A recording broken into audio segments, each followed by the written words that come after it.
preso al volo, occasione ghiotta per parlare con il blues del Polesine. Paolo Bacco, Ciao a il slow hand, tu hai la mano proprio da blues, nato come musicista blues. Come va Paolo? Va bene, dai, molto bene, molto bene. Allora, tu sei un irriducibile, da quanti anni è che suoni? Perché... Io suono da allora, 45 anni, 45. E da 20 anni hai Anche di più. festeggiato, Anche di i più. 20 anni della band. Il 16 maggio di quest'anno abbiamo fatto al teatro di Lendinara, il Ballarini, abbiamo fatto i 20 anni della band, di The Twisters e Alice Violato. Ecco, suonare alla nostra età, visto che siamo... Alla nostra età, alla questo non nostra dovevi età, dirlo, non dovevi dirlo. nel senso, ti proprio. rende giovane, nel senso che ha questa caratteristica la musica di non avere età. Allora, diciamo che non mi pongo il problema, suono e basta. Cioè, è chiaro che insomma non siamo più bambini. Ne parlavamo prima fuori onda. La generazione nuova, dai 20 anni in su, hanno tutti una tecnica straordinaria, veramente sono tutti molto molto bravi. Tanti ragazzi bravissimi. Ma in Veramente. tutti gli strumenti, non solo chitarra che è il tuo campo.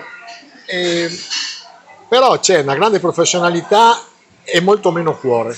Parlavamo anche che manca magari il frontman che riesce a colpire il pubblico, a intrattenerlo, eccetera. Perché? Ma guarda, io non voglio entrare nel dettaglio, soprattutto noi andiamo sul velluto perché abbiamo una grande front woman e credo comunque che almeno nell'ambito della nostra musica, che è il funk e il rock blues, serva anche un po' di frizzantino insomma, Sì. in palco, ecco, questo sì. Ecco, ripeto, noi andiamo sul velluto perché Alice è una grande regina del palco.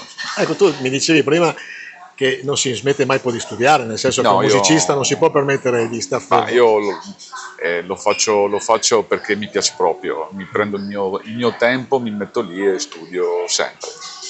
E perché hai scelto il blues? Non ho scelto il blues, mi piace e basta. E perché ti piace? Che poi non è che ascolto solo blues, vengo identificato in questo modo, però a me piace la black music in generale e comunque sì, anche con la nostra band, non è che facciamo esclusivamente blues, se tu ascolti i nostri CD senti che l'influenza è quella, ma senti anche tanta altra roba, insomma, senti pop, senti funky, senti soul, senti anche spruzzatine di jazz. Ecco, le piattaforme secondo te hanno fatto bene la musica?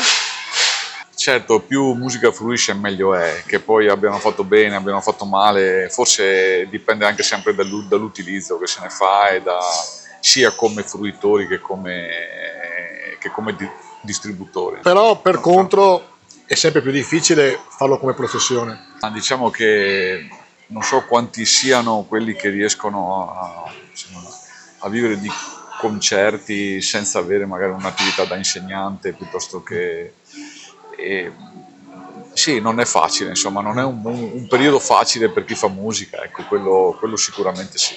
E secondo te è una cosa solo italiana o anche all'estero hanno le stesse Ma problematiche? io posso misurare il polso qua, all'estero non conosco bene la situazione, però sicuramente insomma, ci sono delle zone franche o delle zone più felici e comunque la musica non sta comunque vivendo dei gran periodi. Lunga vita al blues? Lunga vita al blues, assolutamente.